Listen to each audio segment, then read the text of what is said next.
the call you were never supposed to answer. Section 9, the call. The first time the future spoke to Jonah Hale, it didn't come as a vision, not as the kind of mystical revelation that prophets described in ancient texts, not as a burning bush or a voice from the clouds or any of the dramatic mechanisms that humanity had imagined for divine communication over the millennia of wondering whether something beyond the present was paying attention. It came as a phone call. The screen lit up at 11:47 p.m. on a Wednesday that had been entirely ordinary until it wasn't, and Jonah stared at it from across the room where he had been pretending to read a book he wasn't actually reading, his mind wandering through the comfortable fog of late-night exhaustion that made everything feel slightly unreal. Not a number, not a name, not unknown caller or private number, or any of the standard labels that phones used when they couldn't identify who was reaching out. Just a blank line where identity should have been, like the system itself couldn't decide whether the caller existed, like the phone's software had encountered something it wasn't programmed to display and had simply surrendered to the impossibility. Jonah stared at the vibrating screen in the dim blue light of his apartment. The city outside loud with the sounds of a Wednesday night that hadn't gotten the memo about endings, sirens somewhere to the north, engines accelerating on the street below, distant laughter from a bar that stayed open too late for anyone's good. But his living room felt sealed, vacuumed of sound, as if something had placed a hand over reality's mouth and was holding it there, waiting to see what he would do. He should have let it ring out. He knew that, the way you know you shouldn't touch a hot stove even before you're burned, the way you know you shouldn't open doors at night when no one is supposed to be knocking, the way you know that certain moments in life are thresholds, and crossing them means accepting consequences you can't see yet. But curiosity isn't a thought. It's a reflex, the ancient mechanism that made humans poke at sleeping predators and explore dark caves and ask questions that their survival instincts begged them not to ask, the thing that had made the species dominant and the thing that would probably, eventually, destroy it. He answered. Hello? Silence. Not dead air silence. Not the flat nothing of a dropped call or a wrong number that had already realized its mistake and was waiting to hang up. Not the static of a bad connection. Not the background noise of someone calling from a crowded place. Not any of the sounds that telephones normally produced when they connected 2 points in space. This silence had weight. It pressed gently against his ear, like a fingertip testing the surface of something to see if it was solid, like a presence that was taking its time deciding whether to reveal itself, like something ancient and patient that had all the time in the world because time itself was something it had mastered. Then a voice. Flat, calm. The voice of an automated message that had learned how to imitate humanity without understanding it. The words technically correct, the pronunciation technically accurate, but something essential missing from the delivery, some quality of warmth or spontaneity that would have made it sound like a person rather than a system. You picked up. That means you are still eligible. Jonah's throat tightened around words that didn't want to form. Who is this? A pause. The pause of something checking rules, consulting protocols, determining what information could be shared and what had to remain concealed. We don't use names anymore.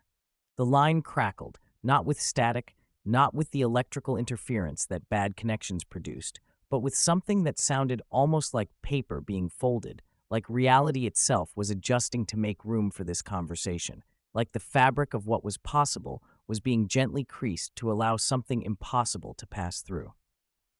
Listen carefully, Jonah Hale. The sound of his own name in that voice was the first moment of real fear. Not the theatrical fear of horror movies, not the abstract fear of contemplating disasters that might never happen, but the personal fear of being known, of having someone or something demonstrate that they had information about you that you hadn't given them, that they had been watching when you didn't know you were being watched. You will receive 3 warnings. If you use them to save yourself, you will lose your future. Jonah's throat worked around words that felt inadequate for the situation. You have the wrong person. You are the person, the voice replied, with the flat certainty of a database returning a query result, of a system that had checked its records and found no error. You have been the person for years. You just didn't know you were being measured. Jonah tried to laugh, tried to make it normal, tried to transform the moment into something that fit within the category of ordinary experience. A prank call, a wrong number, a particularly elaborate scam that would eventually get to the point where it asked for money or personal information. Is this some kind of prank? No, the voice said. A pause. Then, this is accounting. The word landed differently than the others. Accounting, not prophecy, not warning, not any of the mystical vocabulary that humanity associated with the future reaching back to touch the present. Accounting, the language of ledgers and balances and debts that came due. Jonah's heart thudded against his ribs like it was trying to escape through his chest wall. What accounting? The voice became quieter, more intimate, still emotionless, still carrying that quality of something that was imitating humanity without feeling it, but closer now, as if it had leaned in, as if the distance between them had somehow compressed. The future does not belong to people who only use it for themselves. The call ended. No goodbye, no warning, just the sudden absence of connection, the screen going dark, the silence of his apartment rushing back in to fill the space where the voice had been. Jonah stared at the black screen in his hand. It was warm, too warm, warmer than a phone should be after a brief call, as if the device had been processing something that strained its capacity, as if the communication had required more energy than normal transmissions. His first instinct was to check the call log, the reflex of a person who worked with data, who trusted records, who believed that everything that happened left traces that could be examined and understood. He opened the log. Nothing. No missed call. No answered call. No record. The conversation had happened. He knew it had happened, could still feel the weight of the silence before the voice spoke, could still hear the words echoing in his memory. But his phone showed no evidence that any call had taken place. It was as if the conversation had happened in a part of reality that didn't allow receipts. Jonah sat down, slowly on his couch, the kind of cautious movement you make when you don't trust the ground, when you've suddenly become aware that the floor you've been standing on might not be as solid as you assumed. He told himself it was a dream. He told himself he had imagined it. He told himself he was overworked, which was true. He was always overworked, had been overworked for years in a profession that demanded constant vigilance against disasters that hadn't happened yet. That was the easiest explanation, which was exactly why it felt wrong, because the fear in his chest wasn't the fear of someone who had heard something strange. It was the fear of someone who had been recognized, like a debt collector knocking on the door of a house that pretended it wasn't occupied, like an auditor arriving at a business that had been cooking its books, like something that had been watching for a very long time and had finally decided to make contact. Jonah Hale was 37 years old, lived alone in an apartment that was clean but empty, and worked as a risk analyst for an insurance firm, one of those quiet professions built entirely on predicting disasters for other people. His job was to reduce human suffering into percentages. Probability of fire in a commercial building with outdated electrical systems, 2.1%. Probability of injury in a workplace that hadn't updated its safety protocols, 14%. Probability of death in various scenarios, low, medium, high, the words that actuaries used instead of numbers when they wanted to sound human. He was paid to be afraid in advance. He was very good at it. He could look at a building, a business, a person, and calculate the likelihood of catastrophe with an accuracy that his colleagues found unsettling and his clients found invaluable. He knew the odds of everything going wrong. He had made a career out of anticipating failure. And yet, he had never once considered that something might be calculating him. That the same kind of analysis he applied to other people, the assessment of risk, the measurement of probability, the prediction of what they would do when tested, might be being applied to him by something with far more data than he had ever had access to. He sat on his couch in the dark, the city still loud outside, the silence inside his apartment feeling different now, not empty, but populated, not quiet, but watched. His brain kept replaying the sentence. You will receive 3 warnings. Warnings about what? If you use them to save yourself, you will lose your future. The phrase didn't sound like a threat. Threats implied emotion, anger, desire for punishment, investment in the outcome of the punishment. This sounded like a rule, like a law of physics, like the kind of statement that didn't need enforcement because it described something that would happen regardless of whether anyone wanted it to. Jonah didn't sleep that night.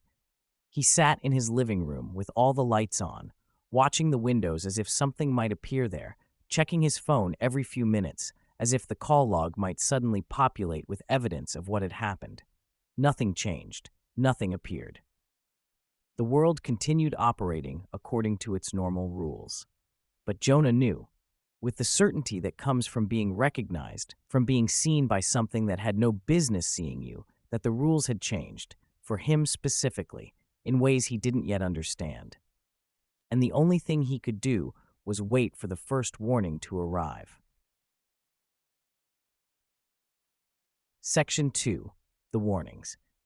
At 2:17 a.m., Jonah made tea and stared out his window at the street below, watching the city continue its indifferent existence without any awareness that one of its residents had just received communication from something that shouldn't have been able to communicate. A couple stumbled out of a bar, leaning on each other with the exaggerated affection of people who were too drunk to stand alone. A taxi rolled past, its light on, searching for fares in the quiet hours. A stray cat cut across the road like it owned the night, moving with the confidence of a creature that had never been measured. Life continued, normal, unaware. Then Jonah's phone lit up. No notification sound, no vibration, just brightness, the screen illuminating without any of the usual prompts, as if the device had decided on its own to display something. A single line of text, appearing as if typed by an invisible hand. Warning 1. Do not take the elevator tomorrow at 9:16 a.m. Jonah's breath hitched in his chest. He looked at the time on the phone. 2:17 a.m. He looked at the message. Still there. He refreshed the screen. The message remained. He turned his phone off and on, the universal gesture of hope that technology problems could be solved by simply starting over. The message remained. He tried to screenshot it, the instinct of someone who worked with data, who knew that evidence mattered, who wanted proof of what was happening in case he needed to show someone else. The screenshot saved as a black image. Nothing but darkness where the message should have been. The message was not meant to be documented. It was meant only for him. Jonah sat down at his kitchen table and stared at the warning until it began to feel like a dare. A challenge from something that was testing whether he would obey, whether he would take the information seriously, whether he was the kind of person who could receive a message from the future and act on it. He worked in a building with elevators, 6 of them serving 12 floors. He took them every day, the same way everyone took them, the same way people had been taking elevators for more than a century without thinking about the engineering that made them possible, the cables that held them, the brakes that stopped them, the 1,000 things that could go wrong but almost never did. So why? He tried to reason it out. The analytical part of his brain, the part that had been trained to calculate risk, wanted to know what the danger was. Could it be a fire? A cable snap? A brake failure? The scenarios multiplied in his imagination, each one more catastrophic than the last, each one the kind of rare event that his profession existed to anticipate and insure against. But the scenarios didn't matter. What mattered was that the future, something, had told him what to avoid, and he had been given the option to obey. The next morning, Jonah arrived at work early. Too early. The kind of early that made the security guard look at him with concern. The kind of early that said, this person is running from something, rather than this person is ambitious. He watched the elevator doors open and close. He watched the little arrow lights blink like indifferent eyes, recording the movements of people who had no idea that one of those elevators, at 9:16 a.m. specifically, was scheduled for something that the warning had implied but not specified. At 9:10, he stood in the lobby with a coffee he didn't taste. His hands were steady, his mind was not. At 9:13, a coworker named Lila waved at him from across the lobby. "Morning?" Elevator?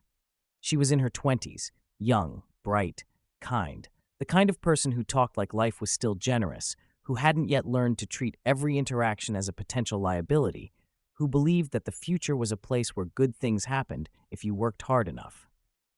Jonah's stomach dropped.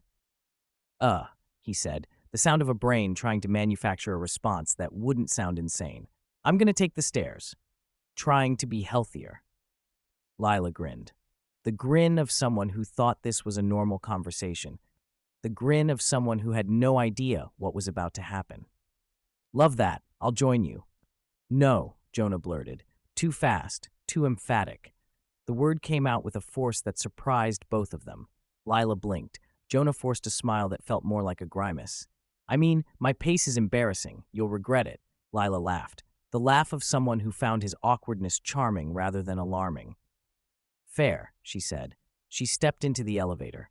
Jonah watched the doors close on her. The last thing he saw was her smile, the genuine, unsuspecting smile of someone who had no reason to believe that the next few minutes of her life might be her last. He looked at the wall clock, 9:15.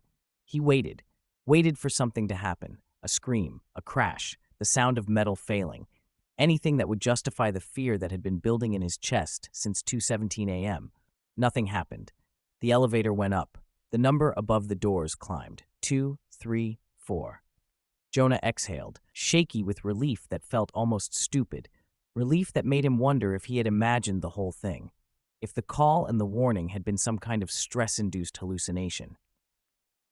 Then, at 9:16 precisely, the building shuddered. A loud metallic groan ran through the elevator shaft, like an animal waking up from a long sleep, like something ancient and mechanical suddenly remembering that it was tired, that it had been holding weight for too long, that gravity was always waiting for its chance. Then a bang, sharp, deep, structural, the sound of something fundamental giving way. And then another sound, a sound Jonah couldn't immediately identify, a sound that took his brain several seconds to categorize.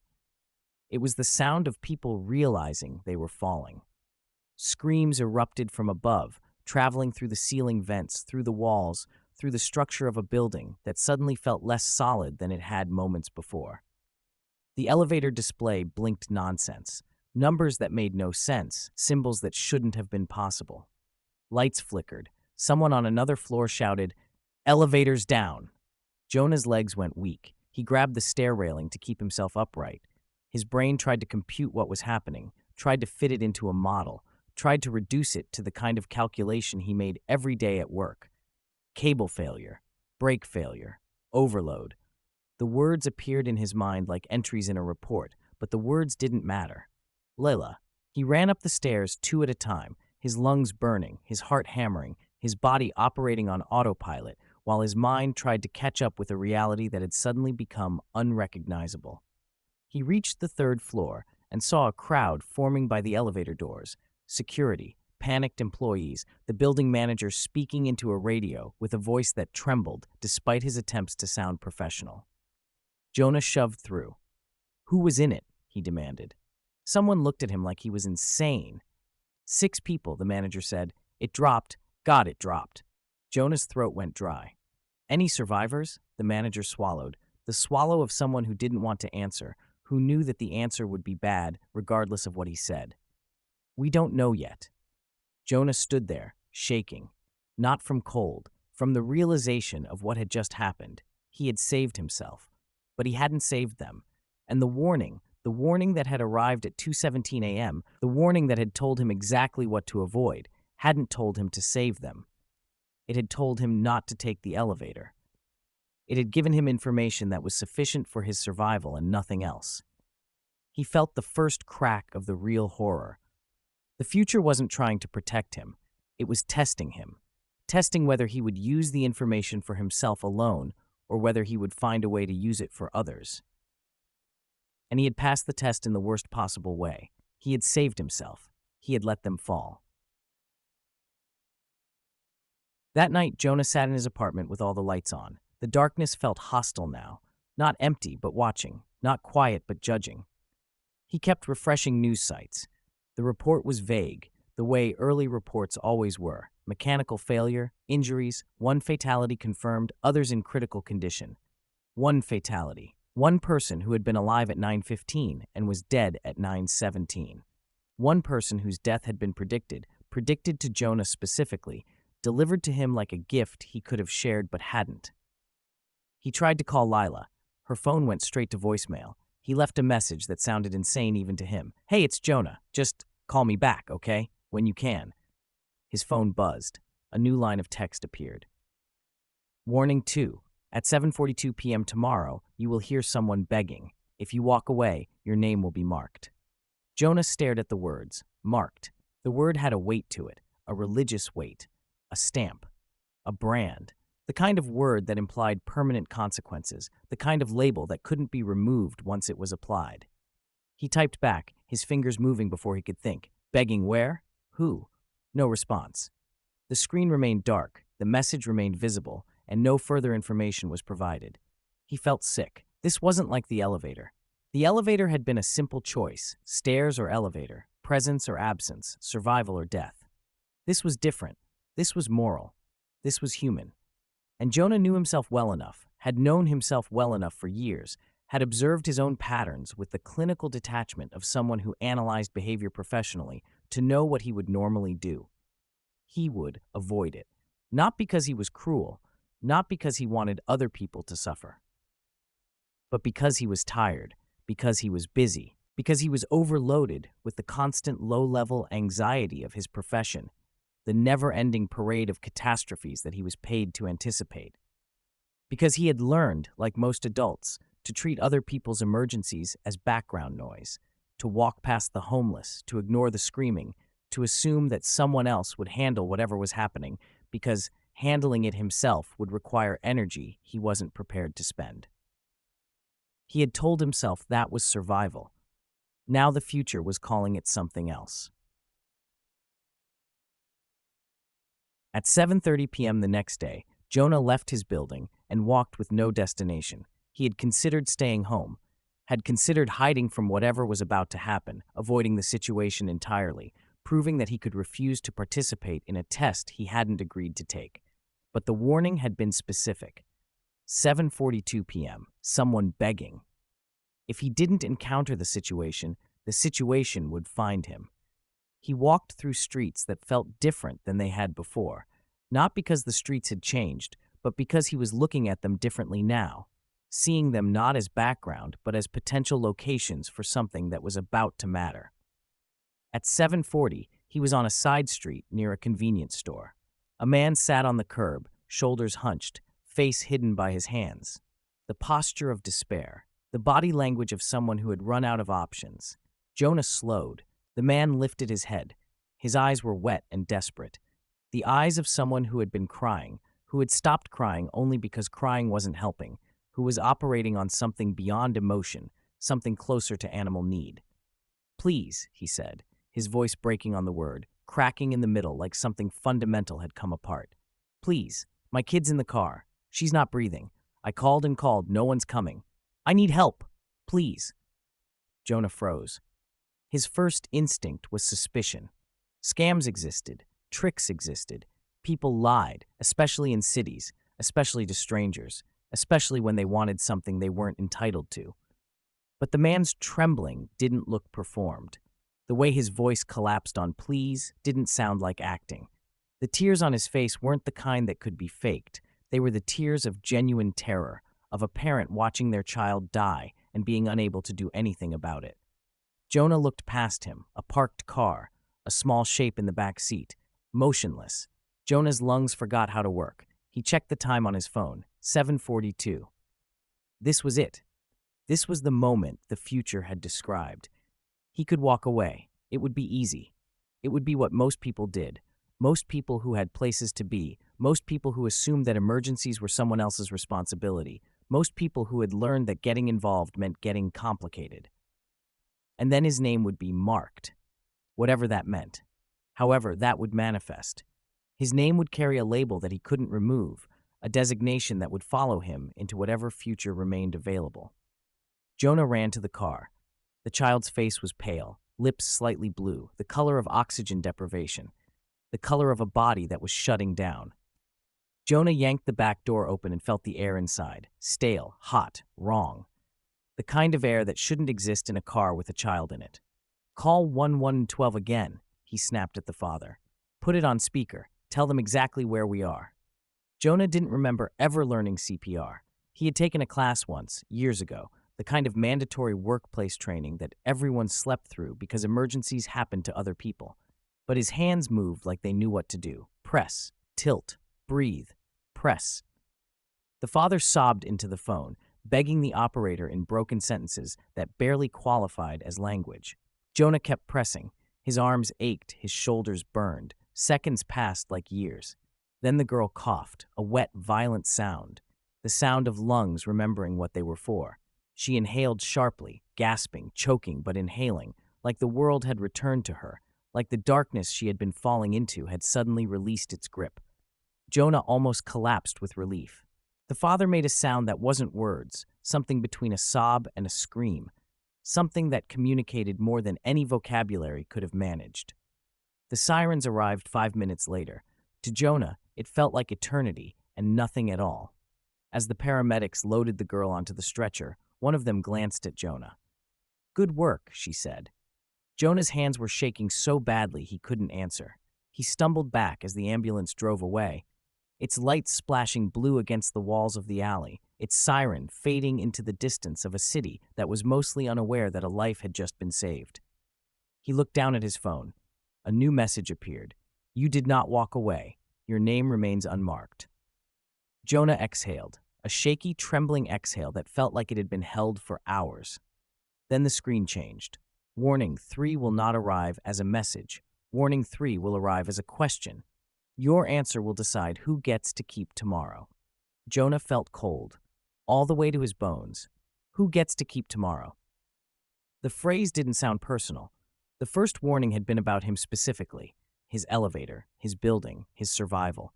The second warning had been about him and one other person, a father, a daughter, a moment where he could have walked away but didn't. This sounded different. This sounded global. And Jonah realized something that made him nauseous with understanding. The first warning saved him from dying. The second warning saved him from being condemned. The third warning might require him to sacrifice something, because tests always escalated, and the future didn't give warnings to make people comfortable. It gave warnings to find out who they really were. Section 3. The System. 3 nights later, Jonah received an email from his company, a mandatory meeting, no agenda, no explanation of what would be discussed. Just a time, 7 p.m., and a location, Conference Room B on the 6th floor, and the implicit expectation that attendance was not optional. Jonah stared at the email for a long time. He had been waiting for something since the last message, waiting for the third warning, waiting for the question that would decide who got to keep tomorrow. Maybe this was it. Maybe the meeting was how it would arrive. When Jonah arrived at Conference Room B, he found a space that looked like every other conference room in every other corporate building. Long table, rolling chairs, a whiteboard that no one ever used, fluorescent lights that made everyone look slightly ill. 6 chairs around the table. 5 were occupied. People he recognized. Employees from different departments, faces he'd seen in elevators, in kitchens, in hallways, people whose names he might have known if he'd ever bothered to learn them, people who had existed on the periphery of his professional life without ever becoming real to him. All of them looked shaken. All of them looked like they'd recently been spoken to by something they couldn't explain. A woman at the head of the room stood up. She wasn't an executive. Jonah had never seen her in the building. She was plain, middle-aged, unremarkable features, the kind of face that cameras would have trouble remembering, but she carried herself like someone who had stopped needing approval years ago, like someone who had access to information that made other forms of status irrelevant. She smiled politely, the smile of someone who was going through the motions of human interaction without any emotional investment in the outcome. "My name doesn't matter," she said, "but I represent the system you've all been hearing." Jonah's blood went cold. The room went silent. The kind of silence that descends when everyone simultaneously realizes they're in the presence of something that exceeds their categories. She continued, her voice steady, her words precise. You were selected because you received warnings. You listened. You acted. You responded. Jonah raised his hand without realizing he was doing it, the reflex of someone who had spent too long in institutional settings, too long believing that the proper procedures would yield answers. What is this? A government experiment? Some kind of AI? The woman's smile didn't change. It remained exactly as polite as it had been, exactly as disconnected from genuine warmth. If it helps you, she said, you can call it an audit, or a prophecy, or a correction. The name you use won't change what it is. She walked slowly around the table, her footsteps soft on the carpet, her presence filling the room in a way that seemed disproportionate to her physical size. Humanity borrowed tomorrow for a long time, she said, used it to justify delays, used it to excuse avoidance, used it to treat later as a guarantee. Jonah swallowed. That guarantee is being revoked, she said. Not equally, selectively. One of the other employees, a man Jonah vaguely recognized from the legal department, snapped with the desperate anger of someone who has realized they're not in control. So what, we're being punished? The woman looked at him. Her expression didn't change. No, she said. Punishment is emotional. This is administrative. The word landed like a verdict. Administrative. Not personal. Not vindictive. Just the orderly processing of information by something that had been designed to process information, something that didn't care about feelings or justifications or any of the stories that humans told themselves about their choices. Jonah felt sick. She stopped behind his chair. He could feel her presence there. Not threatening, not warm, just present, just waiting. And now, she said, the third warning. She leaned closer. The question. Jonah's phone vibrated in his pocket. He didn't pull it out. He already knew it wasn't there to be read. The woman spoke the question aloud. In the coming days, there will be a catastrophe, a preventable one. You will be given a choice. She looked at each of them in turn, her eyes moving from face to face with the mechanical precision of a scanner processing images. You may save yourself by taking a private exit, a safe route, a personal escape. Jonah's heart pounded. Or, she continued, you may save strangers by giving up your private exit. Silence. The room felt airless. The fluorescent lights hummed overhead, indifferent to the weight of what had just been communicated. Someone whispered, the words barely audible. How many strangers? The woman blinked slowly. As many as your choice can contain. Jonah's mouth went dry. And if we choose strangers? The woman's voice softened, just slightly, the closest thing to emotion that had appeared in her delivery so far. Then tomorrow continues. And if we choose ourselves? Jonah asked. The woman's smile vanished. Then tomorrow closes, she said. Not for everyone. For the kind of people who proved again that the future was only valuable when it served them. Jonah felt the floor tilt beneath him. He thought of the elevator, of the 6 people inside, of Lila, whose name had appeared on the injury list but not the fatality list, who was recovering in a hospital room that he was too afraid to visit. He thought of the girl in the car, of her blue lips and her pale face, and the moment when she had coughed back to life.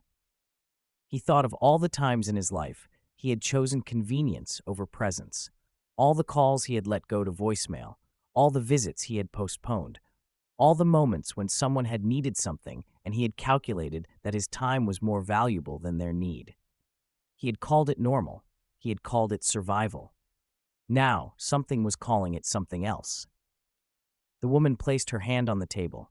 You have all been given a chance, she said, not to be heroes, not to be saints. She looked at Jonah, just to answer in time. And then she left the room. The door closed behind her. The lights flickered. The 5 people around the table sat in silence, each of them processing what had just been communicated, each of them trying to fit it into a framework that could make sense of it. Jonah's phone buzzed once. A final line, appearing like a verdict before the verdict. Tomorrow is not owed. It is earned. What will you do when the exit is yours alone? Jonah stared at the screen. He couldn't reply, because the third warning was not a message. It was a question, and the future was waiting for his answer. Section 4. The question. The days that followed were a suspension, Not peace. Peace implied resolution, clarity, the knowledge that the difficult thing had passed.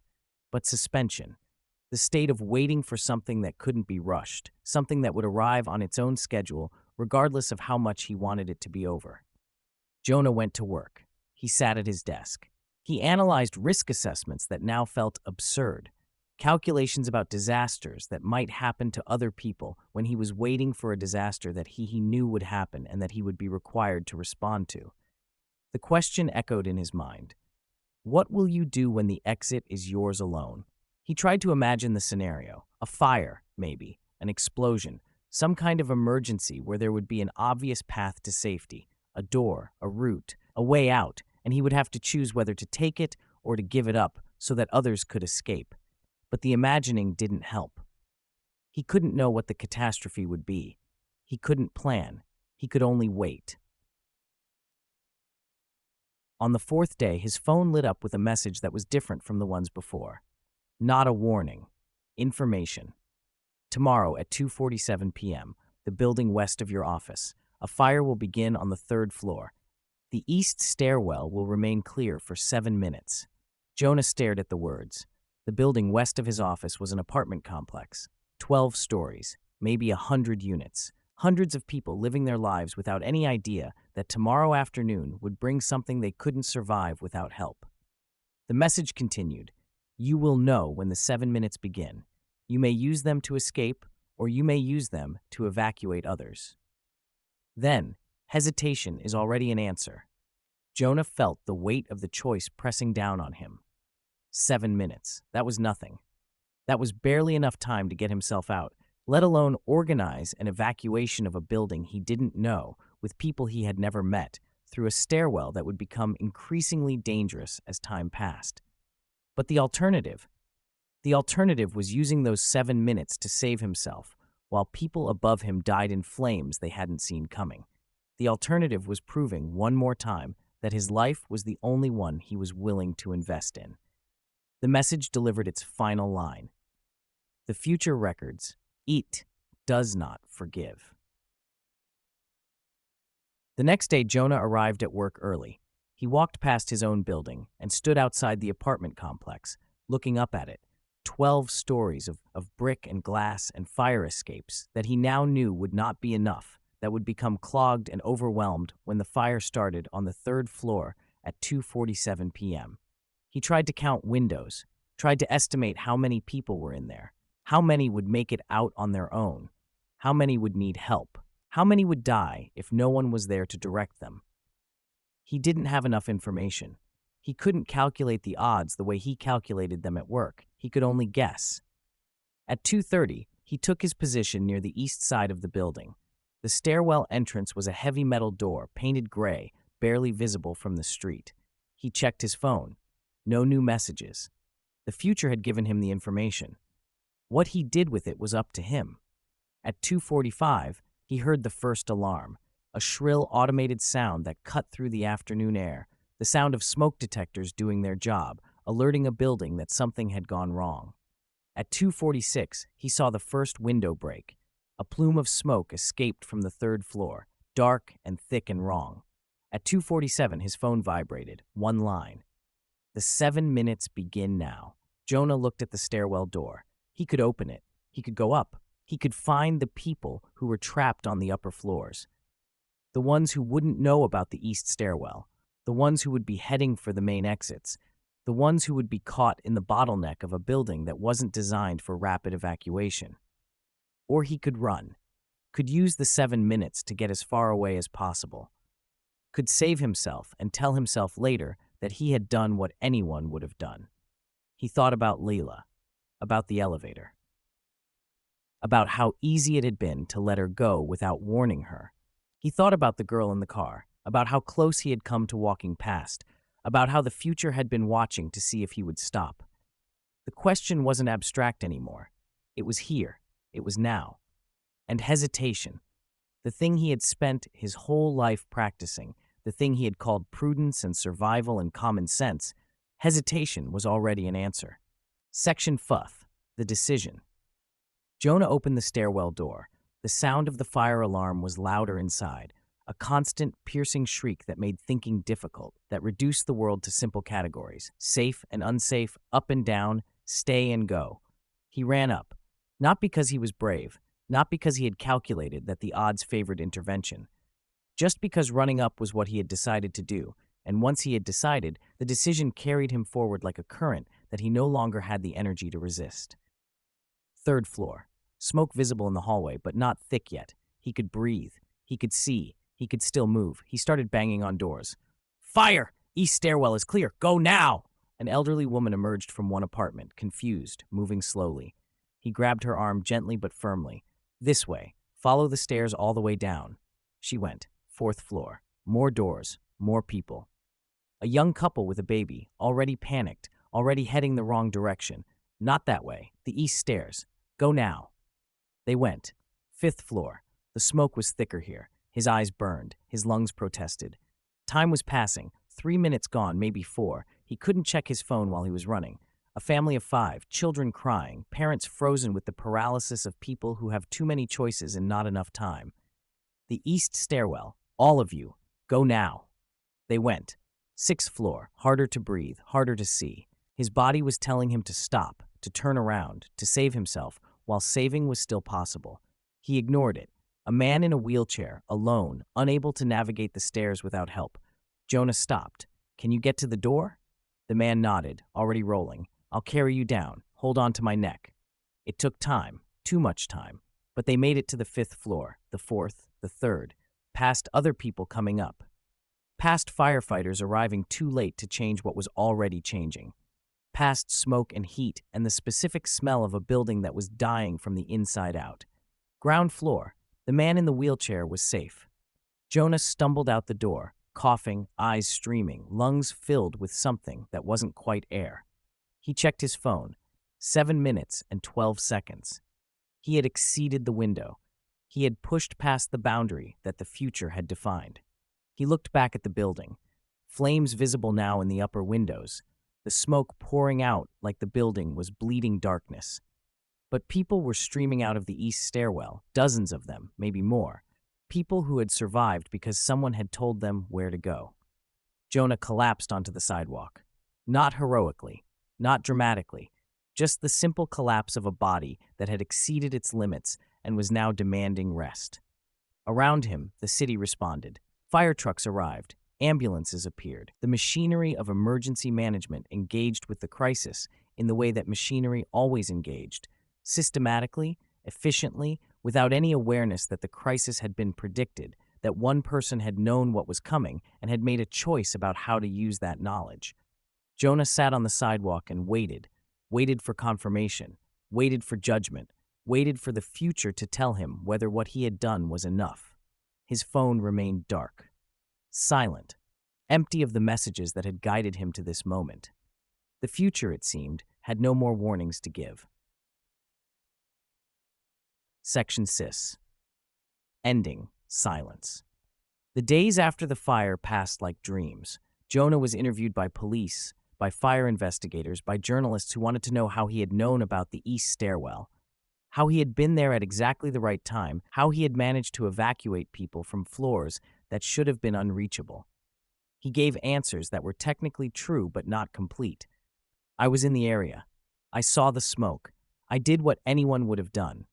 No one believed him, but no one could prove he was lying. He was called a hero by some news reports. He was called suspicious by others. He was called both and neither, and eventually forgotten, the way the media forgets everything that isn't immediately exploitable. He waited for the future to speak, checked his phone constantly, the way he had checked it in the early days, hoping for some confirmation that what he had done had mattered, that the test had ended, that his name had been, what? Restored? Approved? Cleared? He didn't know what he was hoping for. He only knew that he was hoping. A week after the fire, he visited Lila in the hospital. She was recovering.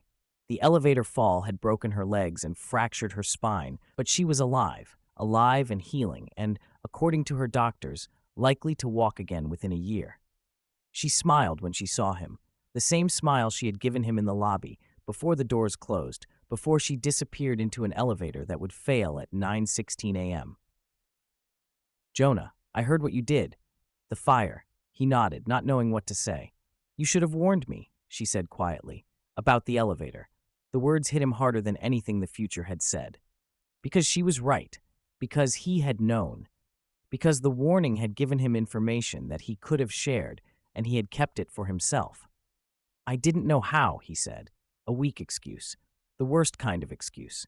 The excuse of someone who had failed and was trying to explain the failure without taking responsibility for it. Lila looked at him for a long moment. Then she nodded. "I believe you," she said, "but believing you doesn't make it okay." He left the hospital carrying that sentence like a weight. Trunts. The future never spoke to him again. He waited for weeks, then months, checked his phone, refreshed his screen, looked for messages that never arrived. The warnings had stopped. The questions had ended. The test, whatever it had been measuring, whatever conclusions it had reached, was over. He didn't know if he had passed. Didn't know if the fire had been enough to balance the elevator. Didn't know if giving up the exit had earned him the tomorrow that had been threatened. He only knew that the future was silent. And silence, he was learning, was not the same as approval. Silence was just silence. The absence of judgment, which was also the absence of closure. The absence of confirmation, which was also the absence of peace. On the anniversary of the fire, Jonah walked to the apartment complex. It had been repaired, rebuilt, restored to something like normal. People lived there again. People who didn't know that a year ago, they had been saved by a system that measured human choices and a man who had barely chosen correctly. He stood outside the east stairwell door, the same door he had opened, the same door that had been his exit, his responsibility, his chance to prove something he still couldn't name. His phone vibrated. His heart stopped. He pulled it out, hands trembling, expecting, what? A new warning? A new question? Some final statement that would tell him whether the test was truly over. The screen showed a notification, a text from his sister. "Happy birthday. Call me." That was all. No messages from the future, no verdicts, no confirmations. Just his sister, reminding him that he existed in a world where people still cared about ordinary things like birthdays and phone calls and the simple maintenance of human connection. Jonah laughed, a short, broken sound. The laugh of someone who has been waiting for something that was never going to arrive. He called his sister. They talked for an hour. He didn't mention the warnings, the fire, the test. He just talked. About nothing. About everything. About the ordinary things that ordinary people discussed when they weren't being measured by something they couldn't see. The future remained silent. Maybe it always would. Maybe the test had ended, and the ending included no feedback, no grade, no statement of what had been learned or whether the learning had been sufficient. Maybe the silence was the answer. The only answer the future was willing to give. Jonah accepted it, not happily, not peacefully, just accepted it. The way you accept weather or gravity or any of the other forces that shape your life without asking your permission. He continued living, continued working, continued making choices that might have been measured and might not have been. He tried to be better than he had been, tried to answer when people called, tried to show up when he was needed, tried to treat later as the dangerous word it had always been, rather than the comfortable escape he had used it for. He didn't know if it mattered, didn't know if anyone was watching, didn't know if the future he was trying to earn was actually available to him or had already been closed. He only knew that the test had changed him, that he was no longer the person who had answered that first phone call at 11:47 p.m. on a Wednesday that had been ordinary until it wasn't. That whatever came next, silence or speech, judgment or mercy, he would face it as someone who had been measured and had survived the measuring. That had to be enough. It had to be enough because it was all he had. The future does not answer demands. The future records and waits and decides in its own time whether the recording is sufficient. Jonah had made his choices. The recording continued, and somewhere, beyond the edge of the present, beyond the reach of anything he could control, something was watching, waiting, measuring, deciding whether the choices he had made were enough to earn him a tomorrow. He hoped they were. He feared they weren't. He kept living anyway, because living was the only answer he could give. The only response that the test had ever actually demanded. Not perfection, not heroism, just living, present, awake, available, ready to answer whatever call came next. Even if the call never came, even if the silence was forever, even if the only future he ever received was the one he built himself, moment by moment, choice by choice, in a world that would never tell him whether he was doing it right. That was the final lesson. The one the future hadn't needed to teach. The one he had learned by waiting for an answer that never arrived. Tomorrow is not owed, it is earned. And the earning never stops. Section 7. The Final Accounting. 6 months after the silence began, Jonah started noticing things that other people didn't seem to see. Not supernatural things, not visions or prophecies or messages appearing on screens that shouldn't have been able to display them, but smaller things, quieter things, patterns that emerged when you paid attention to a world that most people had stopped paying attention to. He noticed the way certain people carried themselves differently, a specific kind of weight in their shoulders, a particular quality of attention in their eyes, the unmistakable bearing of someone who had been measured and knew they were still being measured, who had received communications from something that didn't use names anymore and had been changed by those communications in ways that couldn't be undone.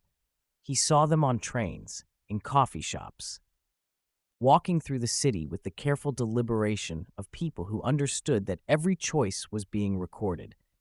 They didn't speak to each other, didn't acknowledge each other, but there was a recognition, a brief flicker of eye contact, a subtle nod, the silent communion of people who had survived the same war and knew better than to discuss it with anyone who hadn't. Jonah became one of them, became part of a community that had no meetings, no membership, no formal structure, just a shared awareness that the future was watching, that the test was ongoing, that every day presented new opportunities to prove or disprove whatever verdict had been provisionally rendered. He changed his life in ways that would have seemed absurd to his former self. He answered every phone call, even when he didn't recognize the number. He responded to every message, even when responding was inconvenient. He showed up when people asked him to show up, not because he wanted to, not because it served his interests, but because showing up was the opposite of hesitation. And hesitation was the thing that had almost cost him everything.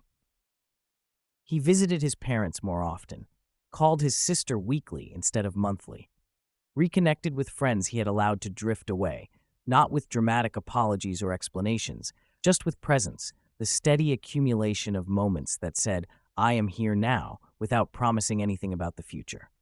Because promises about the future had become something he no longer trusted himself to make. The woman appeared again on a Tuesday afternoon. The same woman from the conference room. The same plain face, the same unremarkable features, the same quality of presence that seemed to exceed her physical dimensions. Jonah was eating lunch alone in a park near his office, a habit he had developed in the months since the fire, a daily practice of sitting still and observing the world without trying to control it, when she sat down on the bench beside him. "You've been doing well," she said. Not a greeting, not an introduction, just an observation, delivered with the same flat precision that had characterized all of her previous communications. Jonah's heart accelerated, but he kept his voice steady. "I don't know what well means anymore." The woman nodded, as if this was exactly the response she had expected. "That's part of doing well," she said. "The ones who think they know are usually the ones who don't." Jonah looked at her, really looked, trying to find something human in her features, something that would tell him whether she was a person or a system or something else entirely. "Why are you here?" "To close your file," she said. The words landed strangely.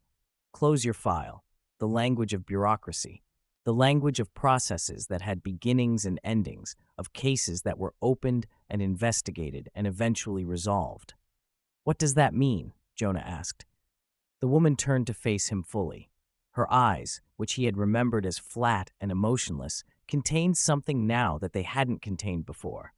Not warmth, exactly, but attention. The attention of something that had been watching for a long time and had finally seen enough. You were selected because of a pattern, she said. A lifetime of small hesitations, calls not returned, visits not made, help not offered when help was possible. The pattern suggested that you were someone who used the future as an excuse, who treated later as a destination that would always be available. Jonah swallowed. I know. The warnings were designed to test whether the pattern could be broken, she continued. Whether someone who had spent their life delaying could learn to act when action was required. And, Jonah asked, the question emerging before he could stop it. Did I pass? The woman was quiet for a long moment. Then she said something that Jonah would carry with him for the rest of his life. The test doesn't have a passing grade. It has a direction. He frowned. I don't understand. You're not supposed to, she said. Understanding implies completion, and the test never completes. It only measures which direction you're moving, toward hesitation or away from it, toward using the future as an excuse or toward treating the present as the only moment that matters. She stood. Your direction changed, she said. That's enough. That's all that was ever required. Jonah stood too, suddenly desperate to keep her from leaving, to ask the questions that had been accumulating in him for months. Who are you? What is this system? Why does it care whether people hesitate? The woman looked at him with something that might have been patience. I'm a representative, she said. The system is what happens when the future stops tolerating being wasted. And it cares because hesitation is a form of theft, stealing time from the people and moments that needed it most. She began to walk away. Wait, Jonah called. She stopped but didn't turn around. Will I ever hear from you again? The pause that followed was long enough that Jonah thought she might not answer. Then, you hear from us every time you choose, she said. Every time you decide whether to act or wait. We're not external, Jonah. We're the part of reality that records what humans do with the moments they're given. She walked away. Jonah watched her disappear into the crowd. Just another person on a Tuesday afternoon, invisible to everyone who hadn't been measured, unremarkable to everyone who hadn't received the calls. He sat back down on the bench. He didn't feel relieved. He didn't feel accomplished. He felt something more complicated, the awareness that the test had changed him, that he was no longer the person he had been, and that the person he had become was responsible for continuing to be that person even now that the explicit warnings had stopped. The future had closed his file, but the recording continued. It always continued. That was the nature of a system that measured direction rather than destination. It never stopped measuring, never stopped recording, never stopped watching to see whether the direction would hold or whether the old patterns would reassert themselves. Jonah took out his phone. He scrolled through his contacts until he found a name he hadn't called in years, a college friend who had reached out twice in the past decade and had been met with silence both times. He pressed the call button. The phone rang. Once, twice. A voice answered, surprised and cautious. Hello? Hey, Jonah said. It's Jonah. I know it's been a long time. I wanted to see how you're doing. A pause on the other end. Then, Jonah. Wow. I didn't expect. Yeah, I'm good. I'm really good. It's great to hear from you. They talked for 20 minutes. About nothing. About everything. About the ordinary details of ordinary lives that Jonah had spent years treating as unimportant, as things that could be addressed later, as maintenance that could be deferred indefinitely. When the call ended, Jonah looked at the sky. Blue, clear, indifferent to whatever had just happened. But somewhere, in whatever system tracked such things, in whatever ledger recorded human choices, a small notation had been made, a data point in a direction, a moment that proved the pattern had truly changed. The final understanding came to Jonah not as a revelation, but as a gradual accumulation, the slow recognition that the warnings had never been about saving him from external disasters. They had been about saving him from himself. The elevator at 9:16 had been real. The fire at 2:47 had been real. The child in the car had been real. But the real test, the thing the future had actually been measuring, wasn't whether he could survive physical dangers.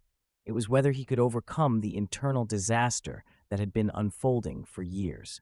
The disaster of hesitation, the catastrophe of later, the slow-motion collapse of a life built on the assumption that the future would always be there to handle what the present couldn't be bothered to address. That disaster was harder to see than fires and falling elevators, but it was more deadly, because it killed relationships instead of bodies, killed opportunities instead of people, killed the version of himself that might have existed if he had learned earlier that time was not a renewable resource, that later was not a destination, that the present was the only moment when choices actually got made. The future had intervened because the future was running out. Not globally, personally. Jonah's future, the space where his choices would unfold, where his relationships would deepen or dissolve, where his life would mean something or nothing, had been contracting for years, narrowing with every hesitation, every delay, every moment when action was possible and inaction was chosen. The warnings had been a last chance, a final opportunity to change direction before the direction became irreversible. And he had taken it. Not perfectly, not completely, but enough. Enough to earn more time. Enough to keep the future available. Enough to prove that the pattern could be broken if the breaking was chosen deliberately, repeatedly, in moment after moment of conscious decision.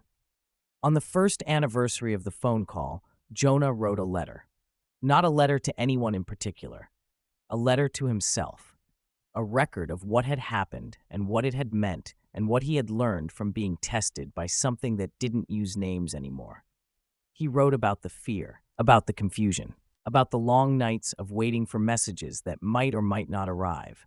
He wrote about the elevator and the fire and the girl in the car, about the choices he had made and the choices he had almost failed to make, about the weight of knowing that every decision was being recorded by something that did not forgive hesitation. And then he wrote the thing that mattered most. The future is not a place we go to. It is a place we build with the choices we make now. Every moment of hesitation subtracts from it. Every act of presence adds to it. The system that measured me was not external. It was the accumulated weight of my own decisions, finally becoming visible enough that I could no longer ignore it. I was not being judged by something outside myself. I was being shown what was inside myself. The warnings were not prophecy. They were mirrors. And the reflection they showed me was someone who had been wasting the only resource that mattered. Not money, not status, not comfort, but time. The time of the people who needed me, the time of the moments that would never come again. The time that I kept promising to spend later, without ever acknowledging that later was a lie I told myself to avoid the discomfort of now. The test changed me, not because I passed it, not because I earned some cosmic approval, but because I finally saw what I was doing, finally recognized the pattern, finally understood that hesitation was not caution but cowardice, and that cowardice was the only thing the future could not forgive. He sealed the letter and put it in a drawer, not to be sent, not to be shared, just to exist, a record, a witness, a small artifact of a transformation that no one else would ever fully understand. Years passed. Jonah grew older. He married a woman he met at a friend's party, someone he would have hesitated to approach in his former life, someone whose availability he would have calculated and whose probability of rejection he would have used as an excuse not to try. He approached her anyway, asked her to dinner anyway, built a life with her anyway, because anyway had become his operating principle, the word that bridged the gap between uncertainty and action, the word that acknowledged risk without using risk as a reason for paralysis. They had children. He was present for them. Not perfectly. No one was present perfectly, but consistently, deliberately, with the conscious attention of someone who had learned what absence cost and had decided not to pay that cost anymore. He stayed in touch with his family, with his friends, with the network of human connections that he had spent the first half of his life treating as optional and now understood were the only things that actually mattered. He never received another warning, never heard from the woman again, never saw evidence that the system was still watching him specifically, but he operated as if it was, operated as if every choice was being recorded, operated as if hesitation was still the thing that could cost him everything. Because maybe it was, or maybe it wasn't.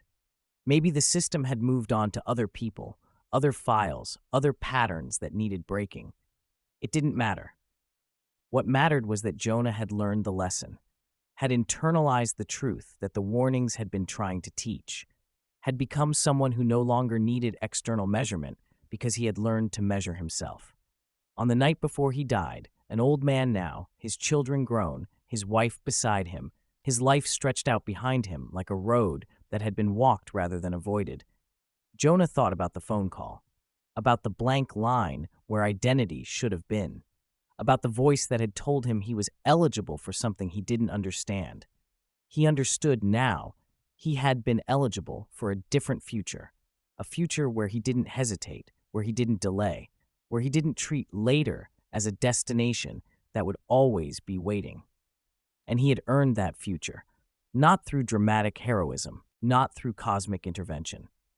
Through 10,000 small choices, each one made in the direction of presence rather than absence, action rather than hesitation, now rather than later.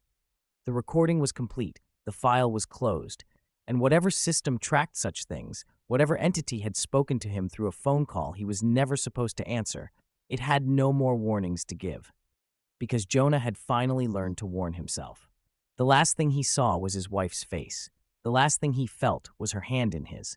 The last thing he heard was not a voice from the future, but a voice from the present.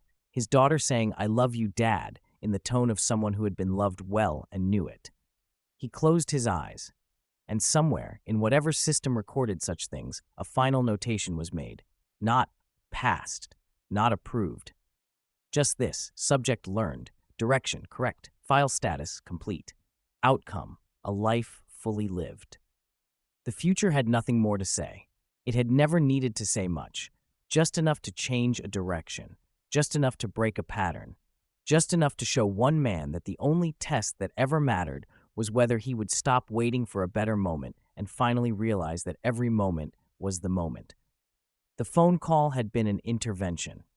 The warnings had been mirrors. The silence had been the space where change could take root. And the end, the quiet, peaceful end of an old man surrounded by people who loved him, was the only proof the future had ever needed. Tomorrow is not owed, it is built, one choice at a time, one moment at a time, one answered call at a time.